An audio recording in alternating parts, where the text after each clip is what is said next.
Co-creation is a frequently used term in European policies and programs. It turns people to partners and takes the diversity of stakeholders' interests into account.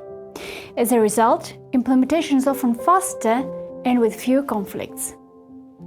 Recently, the term co-creation has been used in innovation management, particularly responsible innovation. Some say it's a new and effective innovation approach. Critical voices say it's just a new management trend. So what is co-creation really? What type of quality criteria is essential, and what are the benefits? Co-creation enables broad participation in innovative processes and goes far beyond lead user innovation and open innovation. In many cases, only the usual suspects are involved in standard participation efforts. Mostly young, well-educated, male, technology buffs.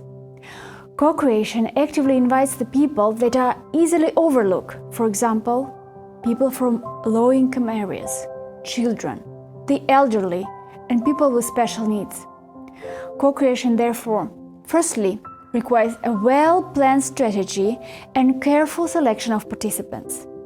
Secondly, it ensures that there are no barriers to participation, such as language, location, place, time and duration of an innovative workshop. And thirdly, co-creation applies methods that ensure accessibility for people with special needs. Co-creation treats all participants on an even level.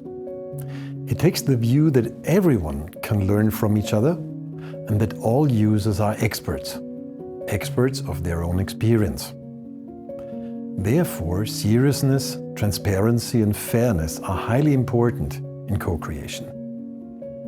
This is put into practice in the way information is provided, how inputs are taken into account, how decisions are made, and how it is ensured that all participants have an equal chance to express their views and needs.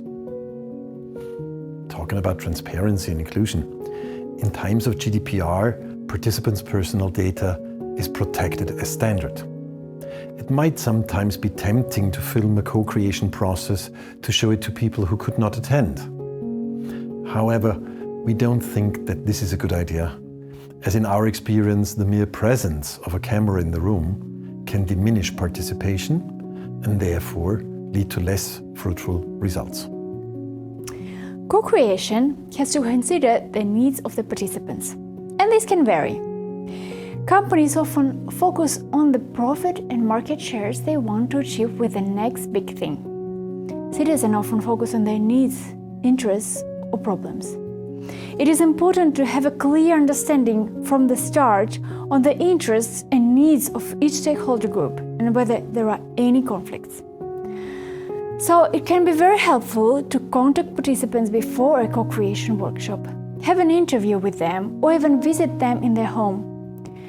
This not only gives insights into their daily lives, but it also builds trust.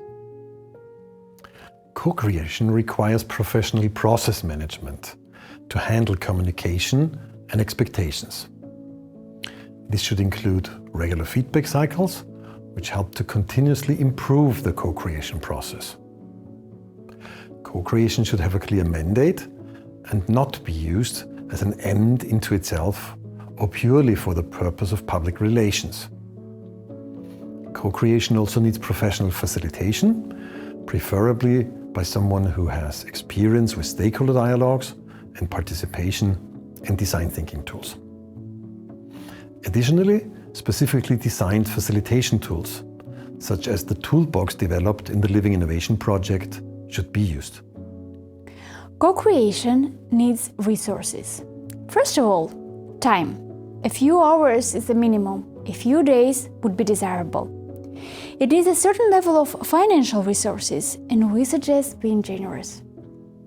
Travel and accommodation, quality catering and great location. All of these sends a good signal of appreciation. In our experience, paying remuneration to participants, however, is not that important.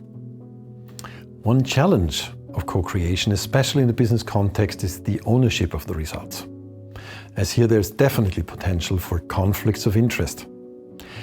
Imagine you're invited to a co-creation workshop. You have a great idea, and the company that invited you makes a lot of money of it. You would expect to not only participate in the creation of the idea, but also in the profit. On the other hand, many citizens underestimate that it is not enough to have an idea. There are still many steps from the idea to an innovation, and those steps mean effort and risks. So, how should you deal with this? As a minimum, in a co-creation process, these questions should not be ignored or hidden, but rather openly communicated from the very start. Good expectation management is required here, and it needs a constructive scope with different interests taken into account. Real co-creation is challenging. It is more complex than a straightforward innovation process. You need to deal with different interests, and it requires more resources. So why should you do it? It boosts your creativity, it improves your legitimacy, and it is a powerful source for mutual learning. So if you do it right.